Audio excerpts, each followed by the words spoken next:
we often wear this busyness as a badge. Look how busy I am. Look how important I am. Look how much I'm accomplishing. I think it's a dangerous slope. You're listening to the Happy Doc Student Podcast, a podcast dedicated to providing clarity to the often mysterious doctoral process. Do you feel like you're losing your mind? Let me and my guests show you how to put more joy in your journey and graduate with your sanity, health, and relationships intact. I'm your host, Dr. Heather Frederick, and this is episode 81.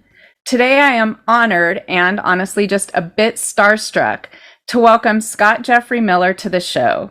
Scott is a wildly productive human.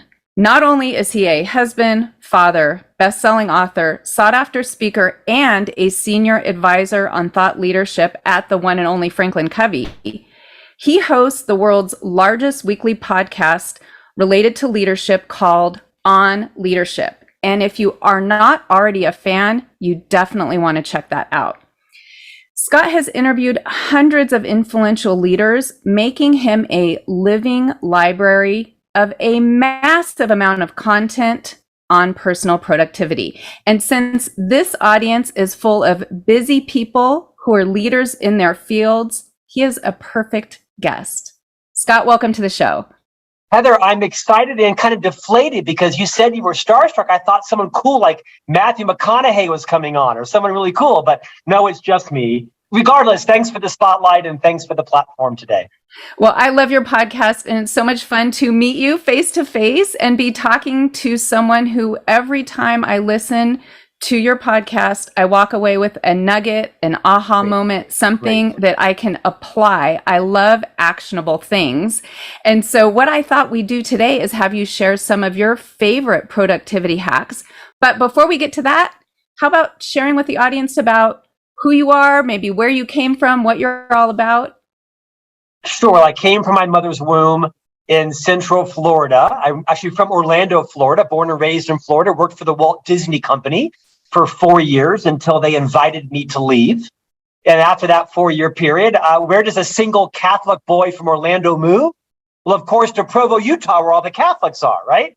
No, there were no Catholics in Utah like 25 years ago, but it was Dr. Stephen R. Covey that recruited me to join what was then his boutique leadership firm called the Covey Leadership Center. Dr. Covey, of course, being the author of the seminal book, The 7 Habits of Highly Effective People. And then we became the Franklin Covey Company, the global sort of juggernaut on both time management and leadership development, and spent 26 years in the company. Literally from the front line to the C-suite, became the chief marketing officer and the executive vice president of thought leadership. And along the way, wrote and released 4 books. I have 4 more books coming out in the next 18 months. And I'm privileged to be a keynote speaker frequently. I had a radio program on iHeartRadio up until the podcast kind of took off. And now, like you mentioned, I host a weekly podcast called On Leadership with Scott Miller, where I'm privileged to interview people of significant fame and influence. But I just hung up interviewing the author of The 4 Agreements, Don Miguel Ruiz. This book has sold tens of millions of copies, and I'm very thoughtful around how often I violate the 4 Agreements. And so I'm the author of the book series called Master Mentors. Volume 1 is out, and Volume 2 is coming out very soon by HarperCollins, where I basically have created kind of a chicken soup for the soul series, where easy breezy reads, where I curate guests on our podcast that I think warrant a revisit because they had a transformational insight. And there'll be 10 books in this series that are coming out about every year right now. Volume 2 releases on October 4th. And so today I'm delighted to talk about all things productivity and things that I've learned and mistakes that I've made along the way. And Scott, since you mentioned Master Mentors, I just want to pause for a moment and say I have Volume 1. I love it. Many students will say one thing I miss about being in a doctoral program is leisure reading. And one of the reasons I loved your book is because after a busy day, I could pick it up, 2 to 3 pages about a specific guest. I love how you boil it down into a transformational insight. But my favorite part is then at the end, you have a question. Yeah. And that question, again, is actionable. And so every time I pick up your book, I just feel like I'm getting one step closer to reaching my peak performance. Thank you, Heather. Thank you. I did that intentionally. So I'm delighted to hit at least one person as I intended, because so few of us have time for leisure reading anymore with the onslaught of all of our demands. And so I wanted to write a book that was just that, kind of start anywhere, go everywhere, read one chapter a night before you collapse into bed. It'll take you 6 minutes to read it and give you something to think about and dream about. And I'm privileged to be able to shine the spotlight onto the mentors that I've identified, of which the only criteria was being a guest on our podcast. But they're fairly recognizable influencers. And I'm honored that you received it the way in which I intended it. So at least one person liked it. Sample size of one, it's a start. No, I'm sure there are many like myself, and I'll be sure to have a link in the show notes Thank you to so that much. book. So Scott, how do you do it? Obviously, you don't reach the type of success that you have just hoping things fall into place. Well, that's for darn sure. I mean, hope is not a strategy. I will tell you, I am a hyper-productive person. I'm a very efficient person. I manage my time increasingly in about 15-minute increments, including downtime. So I get up every morning at 4:00. I'm extremely disciplined in the morning time. I get up at 4 and I write my column for Inc. magazine or my blog post for LinkedIn or my books from 4 to about 5:30. I'm a dad with my wife, Stephanie, to 3 young boys that are 6, 8, and 10. Actually, that's not true. They're 8, 10, and 12. They actually are aging 8, 10, and 12. And they have my energy to my wife's horror. So they come crashing down the stairs at around 6:30 or so. I'm a dad from 6:30 to 8. And then I'm an entrepreneur from about 8 to 4:00. And I'm a dad again, and I write again. And so I organize my time very carefully. But I also collapse into bed every night at 9:30. I'm asleep by 10 o'clock because I've got to have at least 6 hours of sleep, preferably 7. My sweet spot is 7:30. So I'm useless in the evenings because I'm so productive in the mornings. And it's a sacrifice that my family has made. And everyone in my life knows if you want my highest peak value, you catch me between 4:30 and about 8:30 in the morning. Those are my peak intellectual creative hours. Now, there becomes a downside to that. Because I am so efficient, Heather, it means I'm not always effective.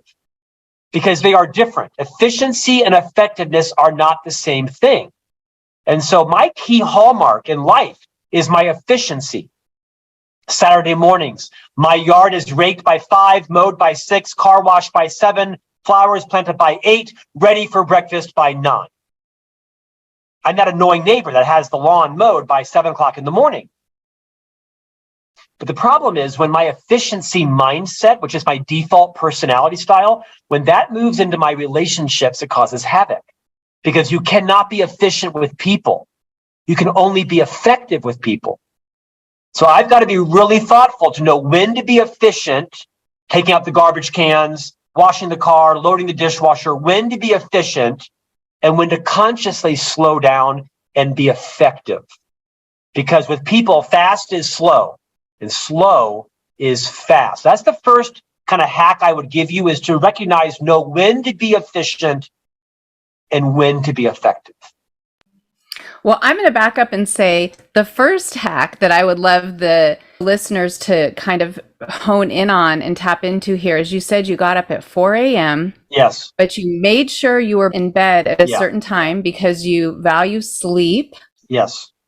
And what that does to the physical human body when you don't have it, and that you know your best hours when you are personally productive. And that is something that I will say to students, please take time to understand this, because if you know the best time for you to be working on your schoolwork is in the early morning, then please don't block from 10 p.m. to midnight for your schoolwork. It's not going to happen. Can I riff on that for a moment? I'm so glad you brought that up, because one of the favorite interviews that I've had, and I've written about in Master Mentors Volume 1, is Dan Pink, the seminal author of books like To Sell is Human and Drive. And he recently wrote a book called When, W-H-E-N, focused on the power of timing. When is the best time to appear in front of the parole board? Early morning. When is the best time to have, surgery? Early morning. And he talked about this idea of your circadian rhythm. And I had heard about this, but I didn't understand it, right? Everyone has a peak, a trough, and a recovery. And I had never thought about it. But after I read Dan's book, When, and highlighted him in Master Mentors, I began to become much more deliberate around understanding my peak is 4 a.m. to 11 a.m. I go into a little bit of a trough around 11 to 1 to 2. I'm still productive, but it's not when I do my highest value thinking. I have meetings that are important, but not, super high value over lunch. And then I get a little bit of a recovery in the afternoon, 2 to 5 or so. And then I need to start winding down in the evening time. So to your point, it is so vital that everyone listening and watching, whether you're achieving your PhD or your MD or a graduate degree or launching your business now, really take the time to map and plot out when is your peak, when is your trough, and when is your recovery, and schedule your day around it, which is what I've done. I've made sure that all of my meetings are organized around my peak, my trough, and my recovery. So my one-on-one meetings with my team, they have to happen before 11 a.m. Unless I have really high trust with that person, I can have lunch with them, but they know I'm not at my best. Now, I'm not in a coma. I'm not narcoleptic, right? But it's not going to be my creative thinking that happens at 6 a.m. So I've been very intentional around building my daily schedule around my peak, my trough, and my recovery. And Scott, I had read that book years ago, but it wasn't until I listened to your podcast that I went back and I revisited, because I think sometimes things might change over time, right? I was raising twins as a single parent. Now I'm an empty nester. So I totally changed when I was doing meetings based on what those meetings were about. After listening to your podcast, they'd say, can we do this at 3 p.m.? And I thought, there's no way for that meeting. Can we do that tomorrow at 8 a.m.? So I think that is a profound personal insight that can just quantum leap your productivity. And I'll make sure I put that link in the show notes as well. You also mean it's a transformational insight, right? Yes, I'm delighted to hear you say that, because it had a similar impact on me, and I give Dan credit and the other researchers full credit for that. That's the point of the book, right? Master Mentors is around taking a nugget that might hit someone different where they are based on their life. And no doubt you'll find something inspiring in the books. And the books are both print, digital, audio, and video. All of my books are being released by Lit Video Books coming out. So if someone doesn't have time to read the book, you can watch the book, go to Lit Video Books, and you can watch the book in 45 minutes. And what I loved too is that it wasn't a sit down and read it from beginning to end. I would sit down and I would just let the universe, I'd open the book and I'd say, okay, what insight am I going to get tonight? And so it was almost like a scavenger hunt, or like a Christmas stocking. A Christmas stocking, 30 days in a row. Opening up that Cracker Jack box. You're wondering what the prize is.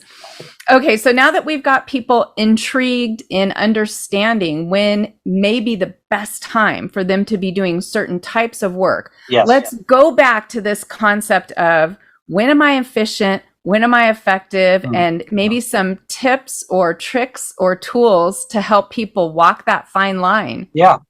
Well, I think let's revisit that very briefly. And that simply is, they sound similar. And I think many of us use those words interchangeably, efficiency and effectiveness, and they have nothing in common, actually. And one's not bad or good. There's a time to be efficient and there's a time to be effective. And I think for me, it's a struggle to be effective with people, because I like to move things along. I'm uncomfortable with silence. I like to be in motion. I tend to live in the future. I don't live in the past. And perhaps, sadly, I don't live a lot in the present, and I should more. I tend to live in the future, and I know that, and there's good and bad with that. But it means when I'm with my 3 boys or my wife or someone who's important to me, including a colleague or, like you, for example, today, I'm really trying to be in the present, and that's difficult for me. So I've got to slow down a bit, not think about the other 8 things that I have on my schedule following your podcast that my team is getting prepped for right now, but really be mindful of being in the present and try to be more effective than I am efficient. That's the first thing. The next thing I would offer is, all of us are facing right now a barrage of information, whether you know it or not, right? Between your email, your Instagram, LinkedIn, Facebook, TikTok messages, your text messages, all the millions of bits of information constantly, subconsciously coming your way, you're being attacked all the time. And so it's harder than ever to create focus. Focus is a leadership competency now. It really, like reading a P&L and calculating EBITDA, empathy, and vulnerability. Focus is a leadership competency.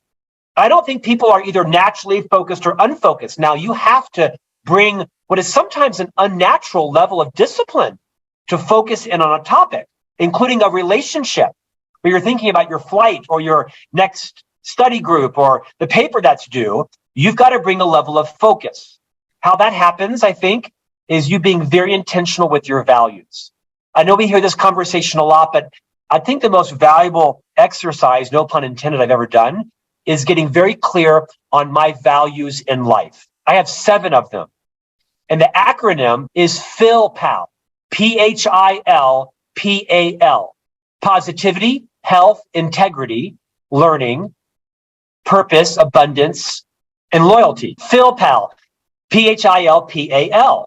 And I make all my decisions in life through those 7 values. Now, I have them hierarchically ranked and such, but I do think it's important if your listeners and viewers want to bring some level of calm and congruency to their life, get very clear on your values. You can't have 12 of them, but you probably can have 4 or 5. I went to 7, which was probably a bit ambitious. One is get clear on your values and revisit them when you're feeling overwhelmed. Another is recognizing that a lot of us wear busy as a badge. You know, it was in the olden days, if you had leisure time, it meant you'd been successful. If you were able to lounge around and, do nothing, it meant you had made it because obviously you had achieved enough success to allow you the leisure of leisure time. That was your badge of honor. If you were leisurely, you had probably been successful. Now it's kind of the opposite. Many of us view leisureness as sort of laziness, which of course is preposterous. We often wear this busyness as a badge. Look how busy I am. Look how important I am. Look how much I'm accomplishing. I think it's a dangerous slope because I fall into it a lot. And so I really try to schedule in downtime. Today, my team has scheduled in my calendar. I've already done several podcasts. I have several media interviews. I have business meetings all day long. My team has scheduled lunch in from 12 to 1. And I will not work during lunch. I will go to a restaurant. I will sit down and have a salad and an iced tea for 55 minutes because my drive time is counted in that. And I'll sit down and do something to rejuvenate. It might be that I just scroll through Facebook and Instagram and do it mindlessly. It might be that I read a magazine or, pick up something that's just leisure. But I think it's important to not schedule yourself nonstop. I schedule my downtime. I'm looking forward from 12 to 1 today because it's my 55 minutes to just relax, including doing things that might be both not urgent or important. Like just scrolling through Instagram for 40 minutes and not feeling guilty about it. I think another important competency is to be able to distinguish between what is urgent and what is important.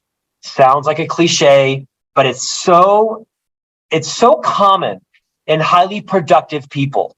They are able to make high value decisions. No, yes, later, never. Right now. They know how to make high value decisions. They distinguish between what is merely important and what is very important, between what is urgent and not urgent, and they don't always live in urgency mode. Urgency is an addiction. In fact, many of us in organizations have been rewarded for living in an urgency mode, right? Because we don't tend to reward the person that ships the products on time and avoids the conflagration. We give the gift card to the person who saves the day, who rushes in and solves the problem. So I would argue, what do you want your brand to be? Do you want it to be kind of like mine, that is urgency addicted and hyperkinetic and always in motion and always living in the future? Newsflash, no. You want to be the person that is very clear in their values, that takes time to repair and renew, that understands their peak, their trough, and their recovery. And they've intentionally, strategically mapped their day to it as is reasonable as possible, for those of you who might be in school. And then also that you've really thought carefully around what's important and what's urgent and how to say no. Because in a people-pleasing world that's 24/7, it's difficult to say no, especially to people that you love and you want to help. But it's more important to say no now than say yes now and disappoint later. Because your reputation, your brand is merely the collection of all the decisions you've made in life. And you want to be someone who makes and keeps commitments. And therefore, I'd argue, undercommit, underpromise and overdeliver. It is a cliche, but in business and in life, it's absolutely a reputation you want to earn your way into. And many of the guests who have come on to speak about productivity bring up this saying no. It is fascinating that it isn't something that comes naturally to highly productive, competent people. It's so true. Can I expand on that also? Yeah. I'm 54, and it took me 53 and a half years to understand this concept of boundaries. I thought people who had boundaries, they had issues. That either maybe they were introverts and hated extroverts, or perhaps they'd had some trauma in their life, legitimate trauma, and had to set boundaries. Or quite frankly, some of them were just lazy, didn't want to work harder or longer. And then as I matured, I started to realize, well, those people who set boundaries, they seem to be happier than me. They seem to have more downtime than me. They seem to take a vacation to Europe and not check their email for 10 days, and they're still employed. Now, I've seen some people that I think have set boundaries that are unreasonable. Like when the chief marketing officer calls you at 8 at night, that's not like I called you at 2 in the morning. And I did it twice this year. Don't text me and say, I won't take your call, call me in the morning. No, that's a boundary that I think is unreasonable. But I'm starting to become a little more appreciative of, you know what? I need to set some boundaries in my life too, with my wife, with my kids, with my boss, with my clients. I think I was so desperate to be liked and to be validated in life where I had no boundaries. And I think it served me poorly. So now the flip side is much of my success was because I had no boundaries. I was willing to work hard. I was willing to take less vacation. I was willing to write 4 books in 1 year. And as a result, I've been rewarded with the success that comes with that. To what expense? And so I'm in this sort of discernment mode right now of how do I keep up my productivity and effectiveness while still being effective with those I love and setting boundaries that allows me to spend my time where I most value it. It's a complicated knit that I kind of revisit day by day. Yeah, there's definitely no easy answer, but your experience is similar to mine, which is similar to much of the audience, which is you work hard, you work a lot, you're excessively busy, and guess what? It seems to work. It seems to work in terms of your resume and meeting certain goals. But at some point, like you said, you're 54, I'm 52. Recently, I had a similar revelation where I said, but at what expense? Yeah. Now I'm realizing there's things that could break down quite easily if you don't take time to at least become aware of where are you spending time, how are you spending time, and might there be an opportunity for a boundary? So at least to consider it, be curious about it, I think is a worthwhile endeavor for all you listeners out there. Now, Scott, what I heard, if I had to say, what was the main theme that you got from chatting with Scott? I would say to plan, and that the way you can most effectively plan is by taking time to understand your values, because I got to say, once I did that exercise, boy, did I realize how much time I was spending on things that really weren't important to me. And I have episodes on helping you find your values. I can link in the show notes. And again, kind of revisiting this idea, am I wearing busyness as a badge? Asking yourself, am I scheduling time? Am I planning time to repair and rejuvenate? And really becoming discerning with urgent and important when you're planning your day. You did a great job of recapping that. Nicely done. Nicely done. What an honor to join you today. I wish your listeners and viewers great success. You know, there's no magic. I recently hosted a radio program on iHeartRadio called Great Life, Great Career with Scott Miller. And I interviewed the famous celebrity Jillian Michaels. You know her as a health and wellness and exercise expert. And she said to me, you know, we can have it all, just not at the same time.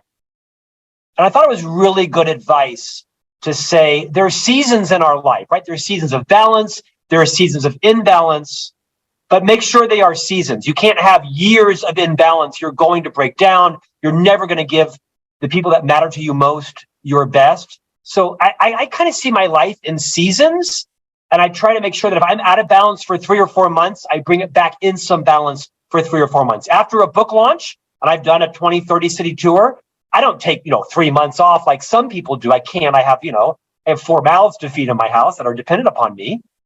But I do try to take some time to recognize, okay, now this is my season of balance. This week, I'm going to intentionally bring my schedule down and not feel guilty about it. As a Catholic, I have a default, guilt thing going on. But I do try to make sure that I'm creating seasons of balance to offset what are seasons of imbalance, because it's the imbalance that get me to the success that I want to achieve. But I will also burn out. I got shingles last year, and I don't know if that was a result of the vaccine or whether it was just something that happens. But you hear shingles comes on from stress. Fortunately, I had a mild case, but it was that shingles warning that made me realize I've got to be more careful to be in balance after I've been out of balance so I don't get sick and burn out. So I'm curious, Scott, do you have a favorite quote or saying or phrase that you use to remind yourself, or something that you kind of is your mantra that you live by?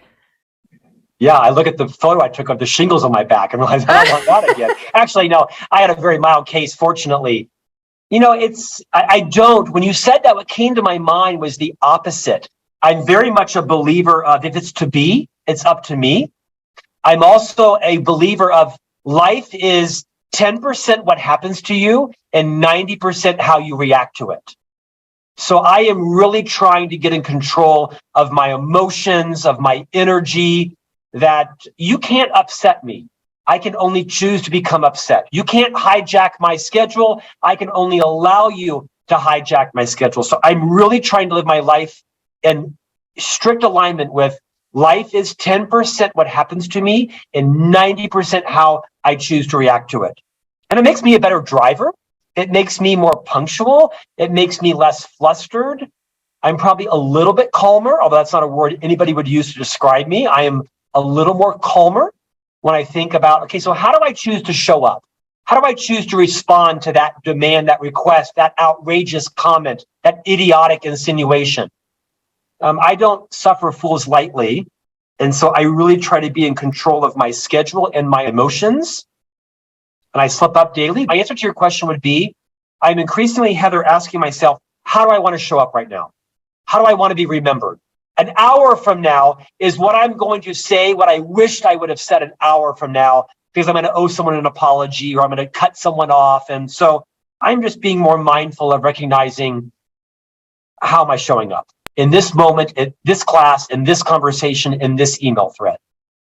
And I would argue that paradigm, that way of thinking about the world, does make you more productive because of all the things you just shared. You're not having to clean up messes later, right? It's so Spending true. time to clean up messes. It may feel good in the moment, but tomorrow I'll regret it, right? When I've got to pay the piper, so to speak. So yeah. So hey, Scott, before we sign off, you have a gift for the listeners. I do. So one of the lessons that I've learned as a keynote speaker, and I'm out nearly daily keynote speaking, is I don't use PowerPoint. I like to master my content and speak from the heart to the audience as opposed to the monitor or the cheap monitor, the screen. And so for every book that I write, I create a card deck. And there's one for Master Mentors Volume 1 and one for Master Mentors Volume 2. And for those of you who are watching right now, this is a printed card deck like you would for, gin rummy or cribbage or whatever. And I have pictures of each of the mentors, all 30 of the mentors. And on the front is their name and their insight. And the back actually is a transformational insight in the question that you speak about, as well as a QR code that goes to the actual episode. If someone wants to connect to me on LinkedIn, you can find me, Scott Jeffrey Miller. I'm kind of hard to miss on LinkedIn. And if you want to just send me a message and send me a shipping address, I won't come to your house, I promise. My team will put a complimentary card deck into the mail for you for Master Mentors Volume 2.